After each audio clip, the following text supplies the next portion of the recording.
Então, dando seguimento aqui à questão das avaliações de riscos psicossociais e PGR, após você ter gerado o questionário, aplicado o questionário, você vem uma parte muito importante que é a de fazer a análise, né? Então, como é que funciona toda a questão? A análise é feita automaticamente em partes, tá? O sistema ele vai coletar todas essas respostas, ele vai fazer a tabulação dos dados conforme critérios pré-definidos, ele vai eliminar o que a gente chama de outliers, né? Por exemplo, você tem lá 30 colaboradores respondendo o seu questionário. Aí você tem lá um ou dois que, por algum motivo ou outro, coloca tudo como péssimo. E um ou dois que também, por outros motivos, coloca lá tudo no extremo como tudo perfeito. Esses caras, eles destoam demais da média da empresa. Ou seja, estatisticamente, isso é extremamente legal, isso é extremamente aceitável, eles são chamados de outliers, porque eles estão fora do padrão de comportamento esperado. Tá? Isso tudo o sistema faz de forma automatizada. O que eu preciso fazer? Eu venho aqui em avaliações, questionários e avaliações. Né? Então, quando eu tiver mais de uma página ou tiver muitos dados, eu posso vir aqui simplesmente fazer a busca, filtrar, né? Mas eu vou pegar aqui um dos questionários que está feito, vou vir aqui no botão de análise e aqui eu tenho as respostas puras, as respostas que eu já recebi dos questionários, tá? Se você quiser, você pode redefinir elas. Vamos supor que você fez uma análise, salvou, não deu certo, errou em alguma coisa. Você pede para ele resetar a análise. Quando você reseta a análise, o que ele faz? Ele te traz as respostas originais novamente. Tá?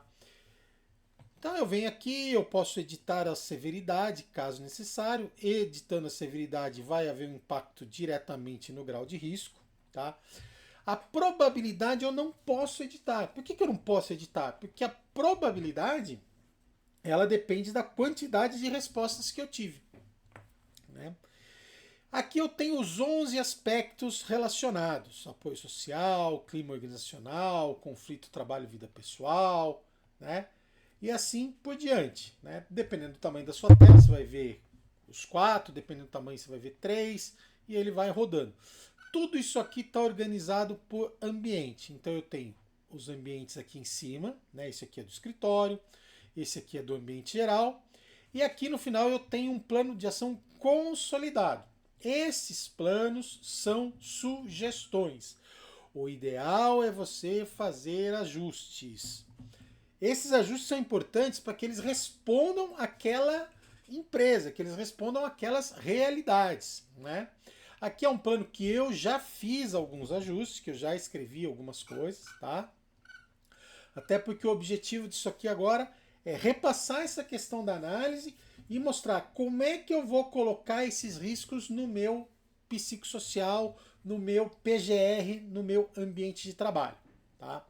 Importante entender que ele só vai colocar no PGR riscos caracterizados, ou seja, tudo no ambiente que aparecer como não caracterizado não vai ir para o inventário de riscos do PGR.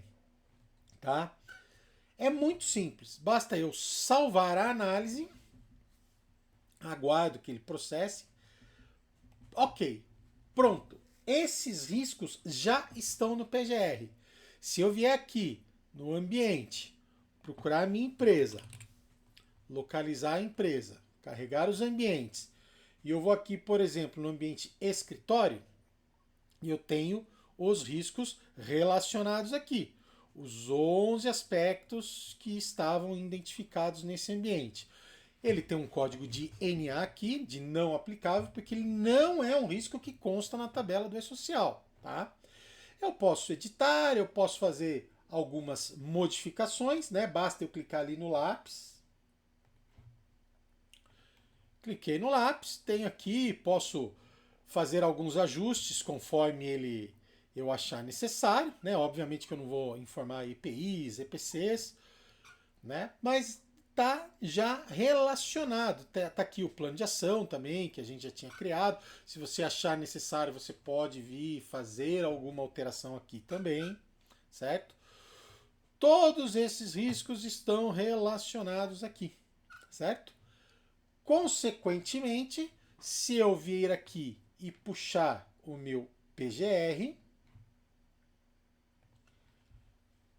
automaticamente ele vai aparecer aqui no meu PGR.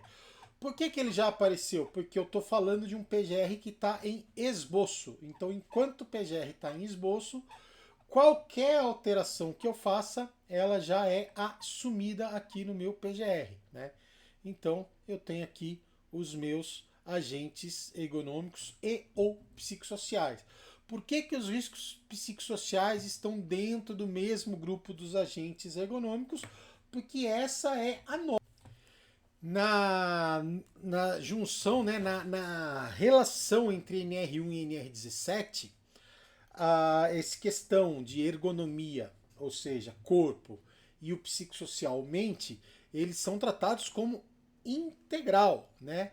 Ou seja, não existe essa separação entre questões físicas e questões mentais, diferente de riscos físicos, químicos ou biológicos, né? Nesse caso eu estou falando sobre riscos físico referente a corpo, tá? Ergonomia, né?